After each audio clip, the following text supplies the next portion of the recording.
नमस्कार साथियों। एक विद्यार्थियों में एक बहुत बड़ी अपडेट है कि एसआई भर्ती परीक्षा रद्द हो गई है। और एसआई भर्ती परीक्षा रद्द होने के कारण कभी खुशी कभी गम जैसा माहौल है। बहुत सारे विद्यार्थी इसको लेकर के खुश हो रहे हैं कि एक जो घोटाले की भर्ती थी वो घोटाले की भर्ती खत्म हो गई। अन्याय हो रहा था वो अब न्याय हुआ है, इस प्रकार की प्रतिक्रियाएं हैं। तो कहीं दबी आवाज ये भी है कि हमने मेहनत की थी, हमारा क्या दोष था, इस प्रकार की बातें हो रही है। तो आप देखो कि पहली बात तो ये है कि हाईकोर्ट का ये निर्णय है, और हाईकोर्ट का निर्णय होने के कारण हम सभी को इस निर्णय का सम्मान करना चाहिए। और आगे जो भी प्रोसेस है, आगे की प्रोसेसों पर हम लोगों को जाना चाहिए।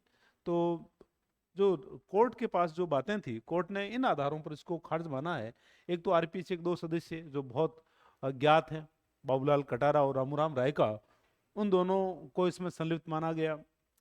तत्कालीन अध्यक्ष की जो भूमिका है वो भी संदिग्ध मानी गई।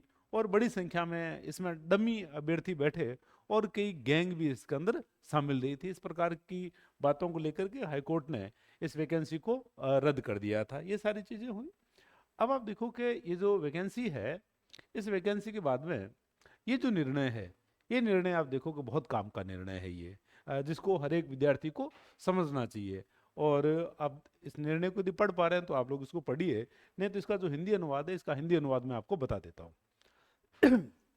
और एक प्रकार से जो विद्यार्थी जिनका चयन नहीं हुआ है वो भी इसमें क्या करे, तो उन बातों को लेकर के निर्णय उनका बहुत काम का, वैसे बहुत बड़ी पीडीएफ है, वो आप खुद जाकर के भी हाई कोर्ट की साइट पर देख सकते हैं। तो आरपीएससी को ये निर्देश दिया गया है कि जो संपूर्ण प्रक्रिया जो पिछली वैकेंसी की जो पूरी प्रक्रिया थी, जो विज्ञापन था फरवरी 3 फरवरी 2021 का, तो हाईकोर्ट ने कहा कि वो जो विज्ञापन आपने निकाला था, उस विज्ञापन को आप पुनः उसी विज्ञापन को पूरा कीजिए। एक तो ये है। और इसके ओब्लिक में ये बात है कि या फिर आप अभी जो नई वैकेंसी आ गई है, नई वैकेंसी में भी पुराने विद्यार्थियों को शामिल करें। तो ये जो बात है, ये बात हाईकोर्ट ने मानवीय संवेदनाओं को समझते हुए इस प्रकार की बात कही कि या तो पुरानी जो प्रोसेस है, पुरानी प्रोसेस को ही आप कंप्लीट करो वापस। उस वैकेंसी में जितने बच्चे शामिल हुए, 859 के समथिंग शायद वैकेंसी थी, कि उसी वैकेंसी को आप कंप्लीट कीजिए। एक तो आपके पास में ये ऑप्शन है। या फिर दूसरा ये है कि अभी जो विज्ञापन चल रहा है उसमें इन विद्यार्थियों के लिए कोई आप वैकल्पिक व्यवस्था उनके लिए आप कीजिए। वो वैकल्पिक व्यवस्थाएं क्या हो सकती है, जैसे उनको एज में छूट दी जाए। उनकी आयु आयु यदि ज्यादा हो गई है तो उनको आप उसमें छूट वगैरह दीजिए। इस प्रकार की बातें। और आरपीसीसी ये अपेक्षा की जाएगी कि वर्तमान भर्ती प्रक्रिया में शामिल अभ्यर्थियों के हितों की भी रक्षा की जाए। ये दोनों ही चिंता इन्होंने दिखाई है। तो इस प्रकार का ये निर्णय हुआ। और अब आप देखो कि जो विद्यार्थी जिसको लगता है कि मेरे साथ गलत हुआ है, मेरा चयन सही था, 859 की वैकेंसी थी। और ये बात तो एक सामान्य बुद्धि का व्यक्ति भी समझ सकता है कि ये वैकेंसी 100% इसमें फर्जीवाड़ा नहीं था, ये हो नहीं सकता है। 100% इसमें फर्जीवाड़ा नहीं था। तो इसमें कई लोग जो हैं, कई लोग वास्तविक रूप से भी इसमें चयनित हुए हैं, और निश्चित रूप से हुए हैं।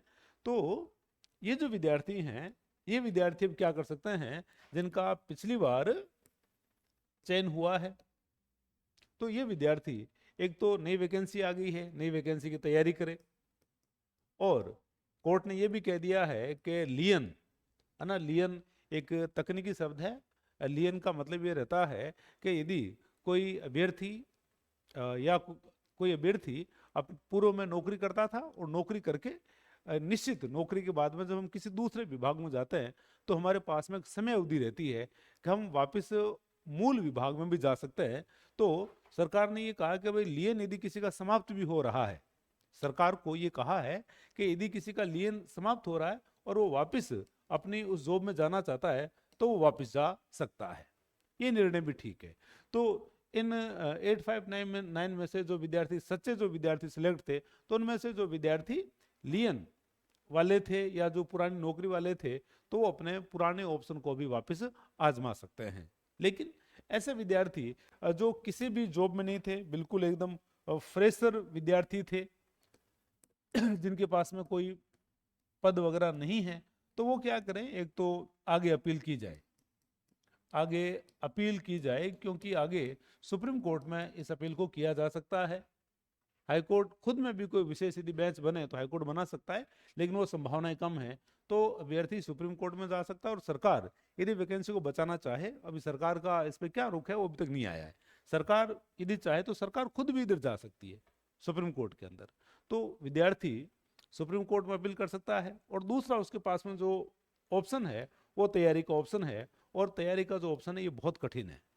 अब कहने से ये हो जाता है कि भाई आप तैयारी कीजिए, लेकिन 2021 में जो विद्यार्थी चयनित हुआ, अब 2025 है, उसकी आयु 4 साल बढ़ी है, लेकिन उसकी क्षमताएं कम हुई है, निश्चित रूप से कम हुई है, और उसने अपनी तैयारी वगैरह छोड़ दी है। वो अपने परिवार के साथ बहुत आराम से जी रहा है, क्योंकि जो सच्चे तरीके से लगा था, जो बेईमानी से नहीं लगा था, वो तो बहुत आराम से अपनी नौकरी को कर रहा था, क्योंकि उसको तो कोई भय नहीं था। तो वो अपने परिवार के साथ में एंजॉय कर रहा था, अपने मित्रों के साथ में एंजॉय कर रहा था। लेकिन अब उसे ये है कि वो वैकेंसी रद्द हो गई है और उसे वापस तैयारी करनी पड़ेगी। अब वापस तैयारी करना बहुत मुश्किल काम है, और कोर्ट ने ये जो निर्णय किया, मेरा व्यक्तिगत रूप से ये मानना है कि जो कोर्ट ने ये लाइन कही है कि भाई पुरानी प्रोसेस को फॉलो किया जाए, तो वो यदि प्रोसेस फॉलो हो तो इससे क्या रहेगा कि इससे जो 2025 के जो अभ्यर्थी हैं इनको भी कोई नुकसान नहीं होगा, क्योंकि इनके लिए एक नई वैकेंसी है, वो अपनी नई वैकेंसी में तैयारी कर रहे हैं, नई वैकेंसी के पदों पर वो चयनित हो जाएंगे। और जो पुरानी वैकेंसी है, पुरानी वैकेंसी के जो विद्यार्थी हैं, वो यदि उन्हीं विद्यार्थियों के साथ यदि उनका कंपटीशन होगा, तो शायद उनके साथ में ज्यादा जस्टिस होगा। क्योंकि अभी जो नया विद्यार्थी बहुत ज्यादा अपडेट है, उसका मस्तिष्क बहुत ज्यादा जवान है, उसके पास में ऊर्जा ज्यादा है।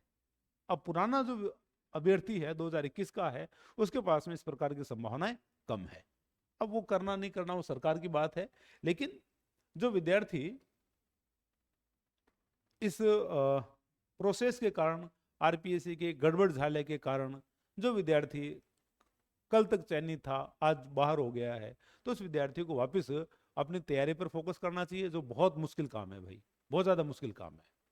लेकिन उसको तैयारी करनी पड़ेगी, और आगे जो अपील है, आगे अपील के लिए वो जा सकता है।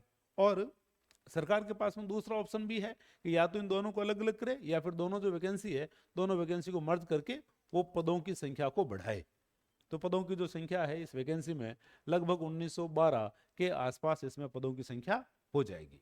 और यदि सरकार दोनों वैकेंसियों को अलग अलग नहीं करके यदि एक ही वैकेंसी रखती है, तो पुराने जो विद्यार्थी हैं, पुराने विद्यार्थियों को एज में छूट मिलनी चाहिए। शायद कोर्ट ने ये कहा है कि भाई उनको एज में आप रिलैक्सेशन दीजिए। इस प्रकार की बातें हुई है। तो ज़्यादा प्रतिक्रियाएं करने की बजाय, ज़्यादा बाहर झांकने की बजाय, विद्यार्थी को खुद की जो सामर्थ्य है या खुद की जो कमियां हैं उन पर फोकस करते हुए अपनी तैयारी को आगे बढ़ाना चाहिए। हालांकि जो निर्णय को अंतिम निर्णय नहीं है, अभी भी सुप्रीम कोर्ट का रास्ता विद्यार्थियों के लिए खुला हुआ है। अब कोर्ट उस पर क्या निर्णय लेता है। मेरी उन विद्यार्थियों के साथ में पूरी संभावनाएं, पूरी सहानुभूति है, पूरी उन विद्यार्थियों के साथ मेरी सहानुभूति है जो विद्यार्थी अपनी मेहनत से चयनित हुए थे। उन विद्यार्थियों के साथ में बहुत बुरा हुआ है। वो विद्यार्थी हो सकता है कि 859 की वैकेंसी के अंदर वैसे विद्यार्थी चाहे 100 रहे हों, या वैसे विद्यार्थी चाहे 200 रहे हों, इन विद्यार्थियों के साथ में निश्चित रूप से गलत हुआ है। सरकार को इनके लिए भी सोचना चाहिए, और जो विद्यार्थी गलत तरीकों से आए थे उनके ऊपर कड़ी कार्रवाई करनी चाहिए। और केवल उन विद्यार्थियों को ऊपर नहीं, जो भी उनके सोर्स थे उन सभी के ऊपर कड़ी कार्रवाई करनी चाहिए। और आरपीएससी को साफ करने का फिर ये एक और मौका है, और सरकार को इसे भुनाना चाहिए। आरपीएससी को एकदम बिल्कुल नीट एंड क्लीन करना चाहिए, ताकि आगे की जो भी वैकेंसी आ रही है, आगे की वैकेंसियों में विद्यार्थियों को इस प्रकार की परेशानियों में नहीं आना पड़े। क्योंकि ये गांव का जो विद्यार्थी है या कोई शहर का विद्यार्थी है, विद्यार्थी सारे एक जैसे होते हैं। हाँ, आर्थिक स्थितियां किसी की बेहतर हो सकती है, किसी की कमजोर हो सकती है, लेकिन साल भर, 2 साल भर, 3 साल, 4 साल की तैयारी के बाद वो चयनित होता है, और पता लगता है कि वो केवल एक सिस्टम का शिकार हो गया है। ये बहुत बुरी बात है। ये तो सरकार को इस सिस्टम को सुधारना चाहिए, और जो विद्यार्थी सही तरीके से जो लगे हुए थे उन विद्यार्थियों को मेरी खूब सहानुभूति। धन्यवाद।